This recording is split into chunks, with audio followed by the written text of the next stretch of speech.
Guys, আজকে তোমাদেরকে please আমি একটা রিকোয়েস্ট করবো, তোমরা সবাই ভিডিওটা প্লিজ স্কিপ করবে না, জাস্ট 2 মিনিট দাও আমাকে। আজকে আমি কয়েকটা কথা বলতে চাই তোমাদেরকে, জাস্ট 2 মিনিট দাও। সো তোমরা অনেকেই জানো আমি শর্টস ব্লগ বানাই ইউটিউবে, আর ইউটিউবে আমার একটা চ্যানেল আছে যেটার নাম নাকি জুনবিকা শর্টস ব্লগস। আমি এখানে 2 মাস ধরে কাম করছি, কিন্তু কোনো রেজাল্ট নেই। যাই হোক, আমার যেখানে 1000 সাবস্ক্রাইবার কমপ্লিট করার কথা, সেখানে গেছে আমার এখনো 10টা সাবস্ক্রাইবার কমপ্লিট হয়নি। কেন হয়নি জানো? এই যে তোমরা সাপোর্টই করো না এই ছোট্ট ভাইটাকে, তাহলে কেমনে হবে বলো তো তোমরা? আচ্ছা, তোমাদেরকে আজকে একটা কথা বলি, যারা নতুন ব্লগস বানায় বা যারা নতুন কন্টেন্ট ক্রিয়েটর, শুরু থেকে তাদের ভিডিও এত সুন্দর লাগে তোমাদের কাছে, বা ভয়েস গুলো তাদের এত সুন্দর হয়, হয়তো কখনো না।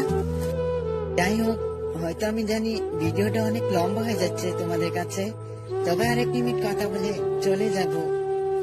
যাই হোক গাইস, যেখানে আমার পরিবারে আমাকে বোঝে না, আর তোমরা সেখানে কেমনে বুঝবে? তোমরা তো অনেক দূরের কথা।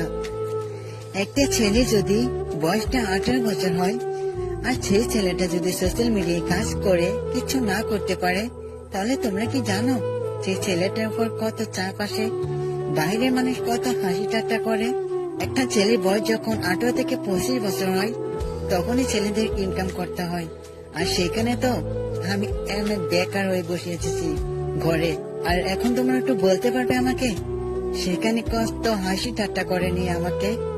যাই হোক, তোমাদের সাথে হয়তো আর দেখা নাও হতে পারে, এন্ড যদিও বা কখনো দেখা হয়, বা আমার এই ভিডিওতে যদি কোনো সাপোর্ট পাই, 1000 সাবস্ক্রাইবার কমপ্লিট হয়, বা আমার এই ভিডিওটা যদি ভাইরাল হয়, তাহলে হয়তো তোমাদের মাঝে আসতে পারি, আর না হলে আর কখনো হয়তো দেখতে পারবে না তোমাদের এই ছোট ভাইটাকে।